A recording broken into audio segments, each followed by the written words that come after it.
عسلامة ومرحبا بكم على قناتي. كينكم أول مرة تكتشفوا قناتي ما تنسيوش باش تشجعوني وتعملوا لي أبوني. واليوم بما أنه رأس العام العربي والعادة والعوايد تقول إن نعملوا كسي بالقديد والفول، ما نحكي لكمش على البنة اللي جيت فيه بنة على بنة. ومع الفيديو هذايا باش نوريكم كي تبداو في الغربة كيفي أنا وما فماش برشا شميسة سورتو كيفاش نحضروا القديد. تبعوا الفيديو وتو تشوفوا مع كويس البن بنة على بنة.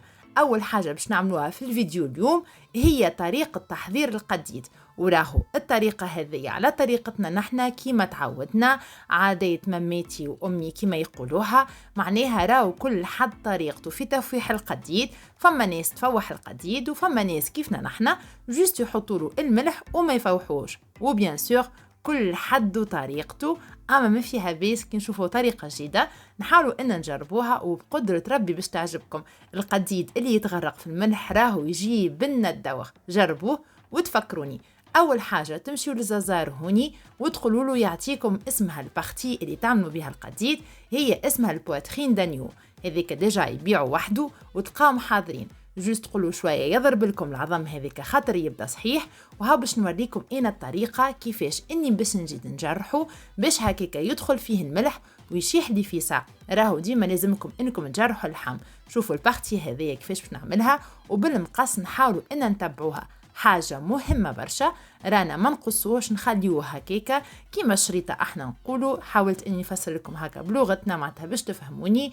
جوست جيتوا هنا في الاخر ما نحاولوش ان نقصوه، نخليه جوست يبدا شادد فك العظم متاع القديد. باش نكملوا الطريقه الكل مع بعضها، وباش نجي للبارتي اللي يبدا فيها اللحم هنا لاصق، وباش نحاول اني نجرحه بالسكينه بالطريقه هذه. ديما وين نلقى اللحم نحاولوا ان نجرحوه هكاكا، ما فماش ريسك انه اللحم باش تهلكنا والملح حاشيكم يدخل في اللحم الكل. نكملوا بنفس الطريقه العظم اللي عندنا الكل وين فيه بارتيات اللحم. وما ننساوش ان بالمقص نحاولوا ان نزيدوا نجودوه. حاجة أخرى مهمة برشا باش نعملوها باش نجيو نجرحوا وين البارتيات اللي فما العظم. هذوكم البارتيات باش من بعد كي نحطوا الملح حاشاكم يزيد يدخل فيهم، وهكاكا ما عناش ريسك انه اللحم يعاود تهلك. لنا نعاود نفكركم على خاطر كيما تعرفوا اللحم باش نشيحوه، وهنا ما كانتش ليمت هذيا برشا شميسه، هكاكا نبدا مطمئنه ان اللحم تاعي ما يتهلكش.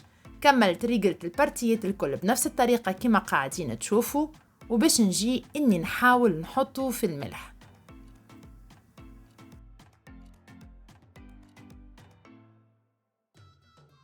حاجة مهمة برشا باش نأكد عليها بالنسبة للملح حاشاكم اللي باش نستعمله، راهو يكون الملح الخشين. تو تلقاوه يتباع كسوسوا في لوكلير والا في كارفور، وبالنسبه بالطبيعه العباد اللي في تونس تلقاوه باختو عند العطار والا في المونوبري. هنا غرقته بالملح كما قاعدين تشوفوا، وباش نخليه ليله كامله مغطي في الفريجيدير باش الملح هذاك ياخذ بالكدا في القديد نتاعنا. وتو تحسوه انه سيب شويه ماء، ومن غدوه الحي تنشروه. انا خليت استحفظت عليه بيان سور كل مره اني ننشره حتى لين يشيح بالباهي بالباهي كيما قاعدين تشوفوا فيه لهنا. تبعدوه على ندي كي هكا تحسوها انها باش تندي العشيه، تحاولوا انكم تدخلوه هكاك. بيان سور الناس الكل تعرف كيفاش انها تحاول انها تشيح القديد. وحاجه اخرى زاده مهمه برشا، القديد احنا باش نعطيكم الطريقه كيفاش نعملوه. القديد نتاعنا باش نغليو الزيت ونحاولوا ان نغليوه في الزيت، ناخذوا كونتيتي متاع زيت باهيه. اما زاده قبل ما نحطوا نغليوه في الزيت بيان سور باش نقصوه. هنا تاخذوا تبداو توسعوا بالكم بشويه بشويه، والقديد نتاعكم تقصوه على حسب كبر القديد اللي انتم تستعملوا. هنا راهو انتم كيفاش مستنسين تقصوا كبر القديد ليكم انتم الاختيار. وباش نقص القديد نتاعي بالطريقه هذيا لين نكمل الكونتيتي الكل. في الوقت هذاك نكون مسخنه طنجره ويكون فيها الزيت. هنا الزيت راهو اختياري، انا ما عنديش ليا كما تعرفوا هنا في فرنسا الليا ماهيش موجوده، اما فما شكون زيت قبل ما يسخنوا يحط فيه الليا. اكل ليا هذيك من بعد كي نجيو نخبيو فيها القديد هي اللي تجمد لنا اكل الزيت، ومن بعد في التطيب يعطينا بنه على بنه. انا جوست سخنت كونتيتي زيت، وبالشحم هذيك نتاع القديد حاولت اني قليته باش هو سيب اك الشحم نتاعو هذيك الكل. هني بعد ما كملت الكونتيتي متاع القديد قصيتها كما قاعدين تشوفوا، ونعاود نفكركم انه كبر قصن القديد اختياري ليكم انتوما شوا، والزيت متاعنا يكون حامي بالباهي بالباهي بالباهي، راهو ما يكون الزيت بارد. وباش نتعداو نقليو القديد، ان نقليو القديد هذيا راهي طريقه ياسر بنينه، ومن بعد هكا نتاع حويجه جاريه وكل يجيكم بنه على بنه. وراهو بالنسبه للقديد كي يبدا ملح بالباهي ومقلي بالباهي راهو ينجم يقعد حتى اكثر من 6 شهور ما يجرالو حتى شيء. انكم تستحفظوا عليه وتخبيوه وتعرفوا كيفاش تخبيوه راهو ما يجرالو حتى شيء، وجوست انه يحمر ويبدل لونه كما قاعدين تشوفوا. خليت كاسكاس حطيت تحت منه صحن هذاك باش نخليه انه يستقطر، وراهو زيدا القديد ما نحرقوش، جوست اكل لون يتبدل كما قاعدين تشوفوا. وباش نحاولوا ان نستقطروه من الزيت ونحطوه فوق الكاسكيس وباش نخليوه يبرد. لازم المهم يستقطرك الزيت متاعو، والزيت اللي قليتو فيه كان يبدا فيه الشحم بيان سور ولا حتى من غير شحم تستحفظوا عليه، ومن بعد نحطوه فوق القديد. مش الكل نعبيوها، اما شويه الزيت هذاك راهو يبنن الماكله اللي باش نطيبوها بالقديد، كسوا كسكسي والا حويجه جاريه والا طبيخه نتاع قراع. ايش باش نحكي لكم تجيكم دوب البنه. هنا لين تكملوا الكونتيتي نتاع القديد نتاعكم انكم تقليوها، هاكم تشوفوا لونه كيفاش يولي دوغي. ردوا بالكم انكم تحرقوه راهو مطعم من بعد ما يجيش بنين. وهنا بعد ما استقطر كما قاعدين تشوفوا هنمشي نحي لكم الصحن، هبط الزيت نتاعو في عقله وتخليوه يبرد. حاجه مهمه برشا، رانا ما نحطوهوش في الحكه اللي باش تحطوا فيها باش تخبيوا وتستحفظوا عليه. ردوا بالكم انكم تخليوه هو سخون وتسكروا عليه باش يعرق. تاخذوا حكه نظيفه بيان سور تنشفوها من الماء ما يكونش فيها ماء، وتخبيوا القديد نتاعكم. راهو كما قلت لكم كي يبدا ملح بالباهي ومقلي بالباهي راهو تنجموا انكم تستحفظوا عليه باش تجيو تحطوه في الحكه نتاعكم. ومن بعد ما الزيت هذاك تحاولوا انكم تصبوا فوق شويه، بيان سور اختياري، فما شكون اللي ما يحطش زيت يخليه هكاك شاح، وهكا تحصلنا على قديد يعمل الكيف. حتى واحنا بعد على بلادنا ميساش نحاولوا ان نخلقوا شويه جو، نحاولوا أكا نعيشوا هكاكا الجو متاع العيد والقديد وإن شاء الله يا ربي يرد غربة الناس الكل على خير ويرفع عنا الوباء ونجموا نرجعوا لبلادنا سالمين. وتوا باش نتعداو ونحضروا الكسكسي نتاعنا. أول حاجة باش نعملها خديت كونتيتي القديد وحاولت إني خليته يتغلى في الماء سخون كما قاعدين تشوفوا. تحطوا ماء سخون بالباهي هذاك باش ينحينا الملوحة متاع القديد والماكلة متاعنا ما تجيش مالحة. جربوها وتفكروني. وبيان سور حتى التطيب كيفاش نطيب الكسكسي مانيش نحط حتى نكتة ملح. في الوقت هذاك خديت شطر كيس زيت زيتونه صغير ماهوش كبير هاكم كما قاعدين تشوفوا، خاطر القديد فيه شحم وباش سايب لنا زيت باش ما يجيناش ياسر قوي. وباش نتعدى نقلي قرون فلفل، هنا ما فوحتهمش ما عملتهم حتى شيء، جوست نقليهم في الزيت كما قاعدين تشوفوا. زيت يكون حامي، حاجه مهمه برشا. راهو هنا قليين الفلفل يعطيكم بنه اخرى في الكسكسي. وبالنسبه للعباد اللي ما تاكلش فلفل تنجم في المرحله هذيا تستغنى عليها. هنا بعد ما كملت تقليت الفلفل نتاعي تقليوه وتخليوه هاك اللون المزيان، ما تحاولوش انكم تقحمطوه يبدا اكحل. من بعد في التقديم يجينا بنه على بنه. الفلفل اللي قليناه باش نستحفظ عليه باش من بعد كيفاش نجيو نسقيو الكسكسي متاعنا ونزينوا بيه صحفة الكسكسي. في نفس الزيت اللي قلينا فيه الفلفل متاعنا هنا ستينا القديد من الماء بالباهي ونقصت منه الملوحة باش نتعداو ونقليوه فك الزيت اللي سبق وقلينا فيه الفلفل. رانا هنا ما نبدلوش الزيت، الفلفل باش يسيب مطعم ياسر بنين. وديما راهو التقليه تصير على نار متوسطه ما تجيش نار قويه باش ما تحرقناش. بالنسبه للكونتيتي نتاع الطماطم خديت 2 مغارف، هنا راهو حسب الكميه وحسب انتوما قداش من عبد.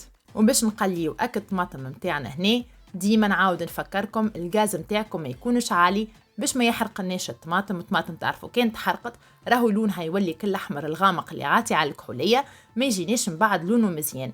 وبالنسبه للتفويح باش ناخذ شويه فلفل اكحل وكيما سبق وقلت لكم راهو ما نزيد حتى النكته ملح وشويه هنا فلفل زينه والا هريسه اختياري انتم نسبه الحروره بيان سور كيفاش تنجموا طيبوا. وباش نزيد نقليهم الكل مع بعضهم. حاجه مهمه برشا نفوح لا تابل وزيد كسي راهو بالقديد نتاع راس العام ما يجيش بالبصل. وديما نقول لكم كل حد وكيفاش يطيب. هنا بعد ما كملت قليتهم بالباهي باش نجي نمرقهم بماء كما قاعدين تشوفوا سخون.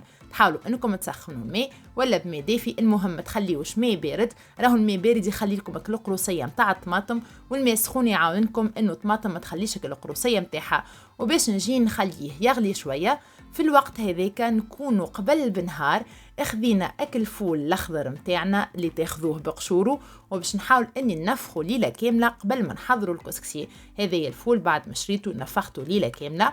حاجه اخرى هنا باش نقول لكم عليها، باش تاخذوا كعبه الفول ونحاولوا ان اكل الكحل هذايا اللي قاعدين تشوفوا فيه القشره هذيك ان باش نحيوها هكا شويه. امنا ديما تقول لنا انه هكاك كي تنحيوها الصوص نتاع الكسكسي تدخل في كعبه الفول وتجي ياسر ياسر بنينه.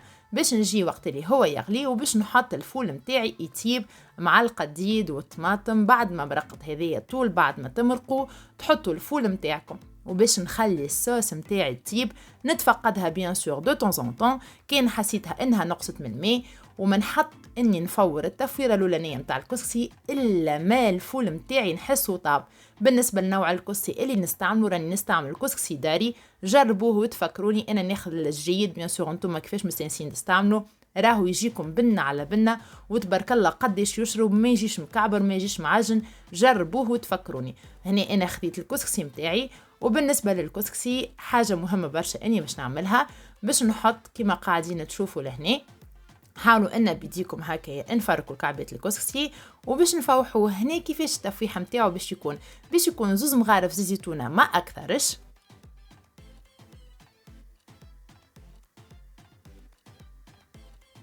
وحشيكم رشه ملح.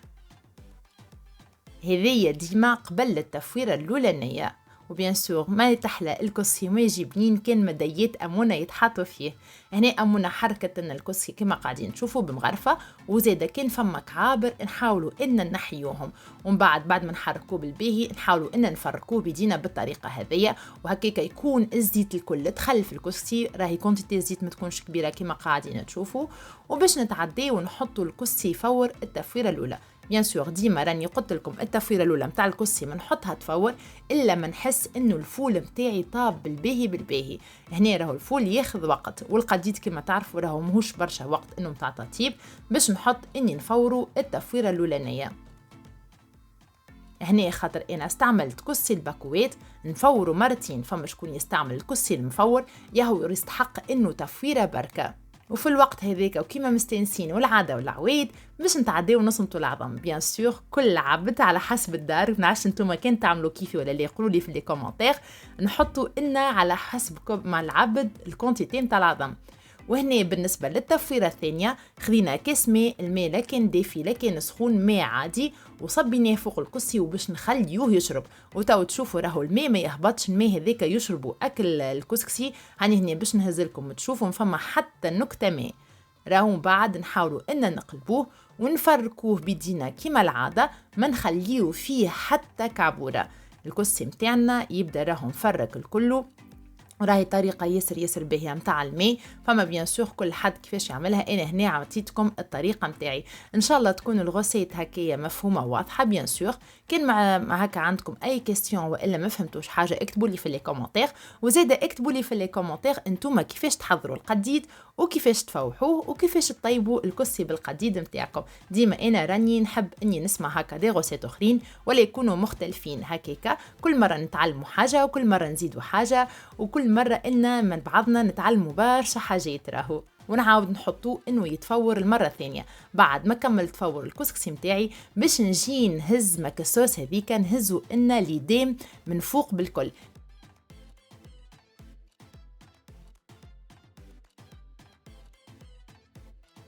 وباش نخلط الكسكسي متاعي بيان سور هنا بك ليديم نخليه حتى ساعة يشرب.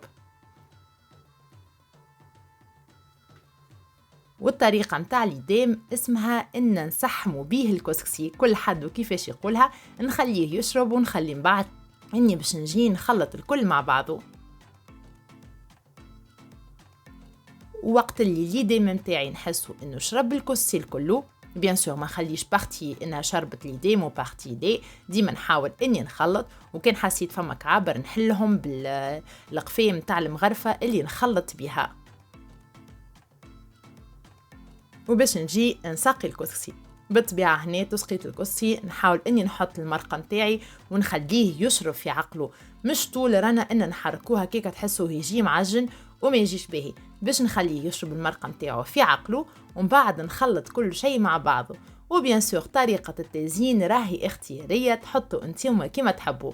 انا من بعد ما كملت خلطت كل شيء، حطيت قرينة الفلفل، حطيت كعيبة العظم، حطيت الفول والقديد وزدت البن. ما نحكي لكمش راهو جاي بنة على بنة.